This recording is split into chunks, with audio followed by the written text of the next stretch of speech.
A big game like Going Medieval has you asking 5 questions about what you can or should be doing at any given point. It can make diving deeper into this medieval colony sim overwhelming. I took note of what I wanted to know when I was in my first 5 or 50 hours, and I'm here to address 8 questions I had that I think knowing the answer to would have made me enjoy the game even more. They cover game mechanics, aesthetic choices, and base design for both new players and players that have built a castle or two but that are looking to spice things up a bit.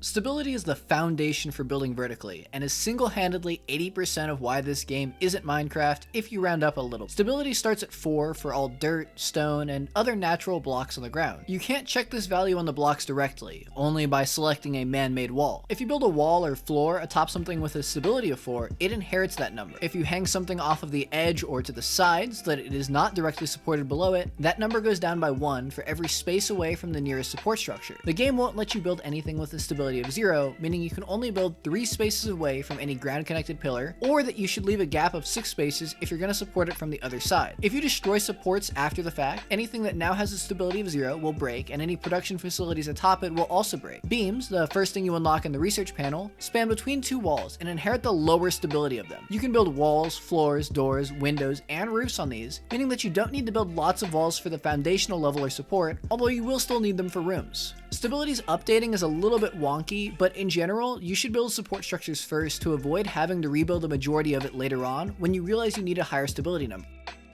Where you settle is really up to personal taste. You can survive and grow anywhere on the map, so I'd recommend going someplace that looks interesting to you. A ravine to build back up against, or a mountain to nestle up into with a growing village will lend it a unique look and make defending a little bit easier. If you're looking to choose space strictly on function, build near grass, plus some clay, iron, and coal for eventual building and metalworking.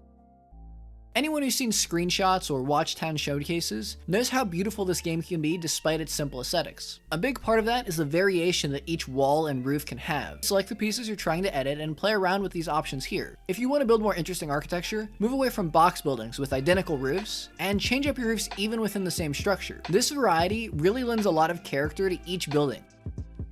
Colonists eat 1 meal a day. For every 5 colonists, you need 15 or 20 raw food per day to sustain this. That's a deer every 2 to 3 days, 2 to 3 skeps working full-time, or 20 to 25 crop spaces going full-time. That range is because cook skill influences how many meals you get from each production job. The job order will always use 12 raw food, but cooks with a skill of 12 or below make 3 meals, and 13 or above make 4. To check this, go to your character's attributes, scroll down to the bottom, then look for a cooking yield of 134% or above to see if you'll make 4 meals instead of 3. The game always rounds down. A botanist skill affects how many spaces of crops you'll need, but going from a skill of 10 to 20 only makes a very small difference and isn't really worth planning around. Higher tier crops are only a little bit more space efficient. 20 squares of cabbage is 18 squares of carrots or beets. Instead, these higher tier crops' main advantage is needing less frequent tending. Skeps produce based on animal husbandry. Going from 0 to 15 skill gives more than a 50% boost on honey production. Note that all of this is just to maintain food, so you'll need to stockpile some going into winter. Double your production in summer and fall to cover this, though you will need to store food for this to work. Also remember that crops and skeps will stop producing in late fall as the temperature begins to drop, but you can hunt to make up for this. The key part of that last section was that you need to be able to store the food that you're making. Food above 4 Celsius or 41 degrees Fahrenheit will rot, with higher temperatures rotting it faster. To combat this, you need to store food in a cool underground cellar, and what you need for that really is not clear in the game. The answer though is pretty simple. Constructions have a thermal insulation stat, but you can largely ignore this because natural dirt has the highest thermal insulation in the game. Build at least 2 levels down, although more is slightly better. Mine out a decent sized area because bigger is both better for temperature and storage, and then put a single door in. Avoid any extra doors and man-made walls. You want dirt above, beside, and below. You will need a floor for storage early on since dirt will eventually rot food, but you should upgrade the shelves and destroy this flooring once you unlock them. Floors reduce insulation and thus increase temperature. Shelves make the space more efficient and avoid this issue. Avoid putting the cellar in the same building or directly beneath heat-producing facilities like a hearth, brewing station, or forge. You know what you shouldn't be cold on? Hitting that like button and dropping a sub. The short answer is that it depends. For buildings, not really. Bricks do have higher HP, while clay has more thermal insulation. Everything else is between these. But wall health doesn't really matter that much. Yes, trebuchets in the mid and end game can hit them, but the difference is small, and making buildings from cheap, replenishable wood, and then replacing as needed works pretty well. Material does matter for some items. While meals or other produced items like mechanical components and healing kits don't care, for weapons and armor, steel is much better. It'll give you more durable and more powerful items. For textiles, leather gear is a little bit more durable, but they do function the same.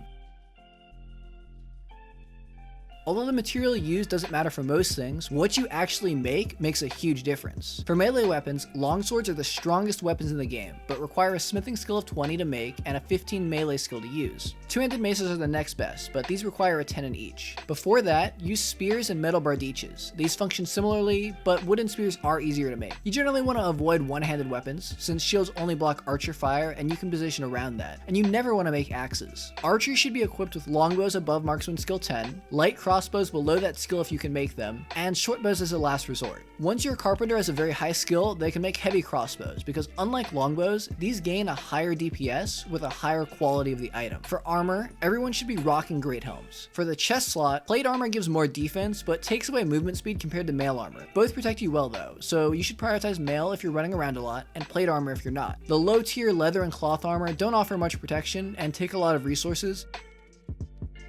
Modding this game is super easy and helps with some of the gameplay issues. Nexus Mods has a Going Medieval section, although there aren't very many mods yet because the game is still in early access. If you want to install these, make sure to read the instructions, as some require you to install another tool. I personally use a camera mod, and one that enables dev tools for help with actually spotting resources or items I need to actually make these videos. But you're not just restricted to these. It's easy to make lots of tweaks in the game files themselves. Look for wherever it's installed, so under Steam for me, go to Data, and then Streaming Assets. You can make a backup of your files, or use Steam's Validate My Files feature to return to the vanilla game as needed. Open these JSON files up in Notepad, and you can start editing them. For example, I've edited map types to change the frequency of certain areas, map sizes for a custom small map, slowed the camera down to make panning shots easier, and a ton more. This doesn't let you change everything since you're only allowed to tweak numerical values, but you can still use that to edit difficulty, weather, construction cost, resource gathering, and way more. There's way too many things to go over everything here, but play around with this. Or, if you have questions and you want to know if you can edit something in particular, ask me in the comment section below and I'll tell you if it can be done like this. These are all pretty brief answers, but I've gone into some other subjects at length, like the best way to train certain skills or how you should think about designing an efficient base. If you have another question on a different topic, leave it in the comment section below and I'll either answer there or think about making a full video on it.